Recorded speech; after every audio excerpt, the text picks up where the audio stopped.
Hello everyone. Today my name is Piyada. Today I'm going to talk about agnosia. Agnosia comes from the ancient Greek, mean ignorant or lack of knowledge. It was introduced by Sigmund Freud in 1891. What is agnosia? Agnosia is the loss of the ability to recognize the object like faces, voices, or places. This is a rare disorder, but people with agnosia can still think, speak, and react with the world normally. Agnosia usually affects only a single pathway in the brain. For example, people with visual agnosia, they won't be able to describe or to tell what the object is when the object is played in front of them. For example, like this cell phone, when they see it, they couldn't recognize what it is. But after they touch it, they can identify its use. And there's three main types of agnosia. Number one is visual agnosia. Number two is auditory agnosia. And number three is tactile agnosia. The visual agnosia is the most common type of agnosia. This might be because the human brain visual processing areas are very large and complex. And the symptom of visual agnosia is when you see the object, you couldn't tell what it is. You have to use another sense like touch it or senses to identify the use of the object. And another type of agnosia is auditory. The person with this disease, you will have a hard time to recognize the sounds around you. You couldn't tell what it is, what it came from, or what is happening. Like, for example, the firefighter truck silence.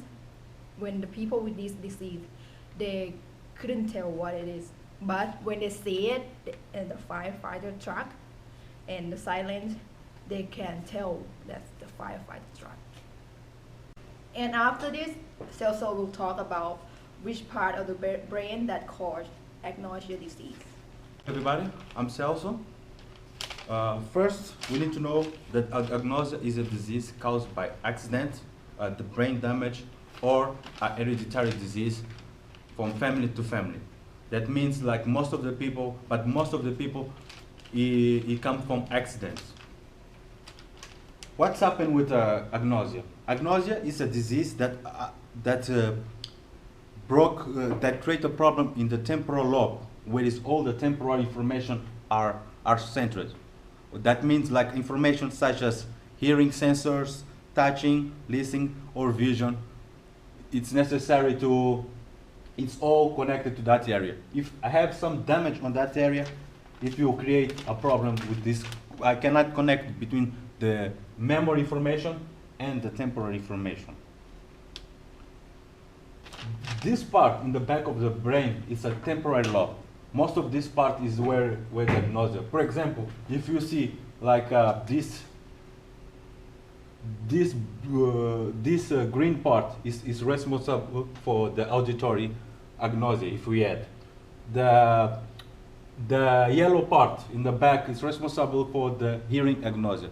If one of these areas is damaged, the same agnosia problem will be related to this part. And we must be aware that people who have agnosia, they are not condemned forever. They can have a normal life, but they need to learn how to survive like this. They need to learn how to improve their life with all these things. Most of the people with agnosia, they go into therapy because they need to use another sensors to help them to improve with these old sensors. For example, people with eyes agnosia need to touch more or hear more.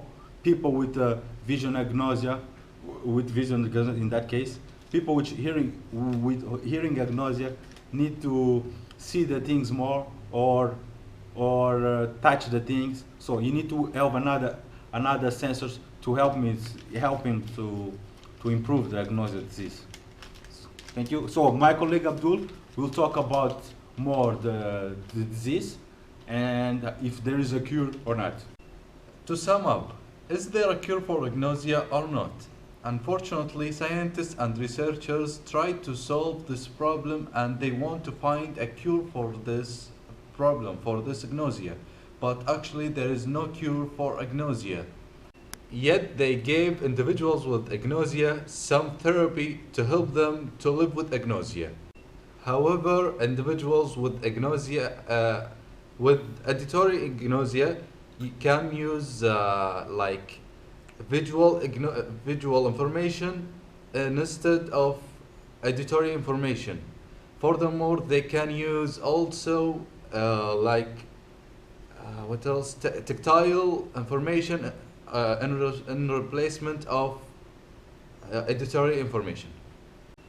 As Celso said, they need another sensor to help them to live with agnosia. I have some example for this agnosia. A computer has a RAM memory and hard disk memory.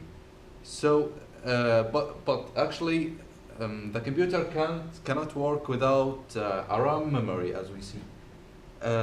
So it means that the RAM memory is a temporary memory.